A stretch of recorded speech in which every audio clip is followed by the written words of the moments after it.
Cosa faranno e soprattutto dove andranno George Clooney e Brad Pitt durante la loro breve permanenza in Laguna? Se lo stanno chiedendo in tanti da quando è stato annunciato che il film Wolf, tra gli eventi principali e più attesi della mostra, sarà proiettato domenica 1 settembre nella sala grande del Palazzo del Cinema a Lido. Il direttore Alberto Barbera resta abbottonato e non potrebbe essere altrimenti. Immagino che faranno come al solito un tappeto rosso molto generoso e super affollato, e sarà il momento per poterli vedere insieme sfilare davanti al Palazzo del Cinema. Con ogni probabilità i due divi sceglieranno di alloggiare con il loro seguito al Cipriani, lontano dal Lido, dove peraltro Clooney è anche convocato a nozze, e poi arriveranno nell'isola al mattino della giornata del film, sicuramente per presenziare la conferenza ufficiale, e poi la sera il tappeto rosso al Lido. Comunque è quasi tutto pronto per l'81esima Mostra Internazionale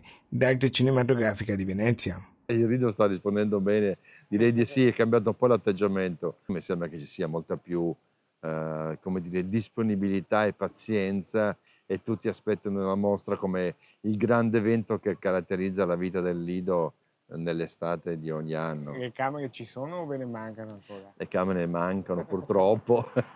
Questo è il vero grande problema della mostra del cinema, dover fare i conti con una ricettività alberghiera che ogni anno è più ridotta, anche perché Venezia è sempre più piena, quindi si fa veramente fatica a trovare sistemazione per tutti gli ospiti. Mi aspetto che ci sia una grande partecipazione, e soprattutto mi auguro che i film che noi abbiamo scelto siano condivisi e apprezzati anche da critica e pubblico. Per quanto riguarda i film italiani, come saranno? Spero che quest'anno piacciono di più di quanto non sono piaciuti per esempio lo scorso anno. Spero, come dire, di trovare il conforto della risposta dei critici e pubblico.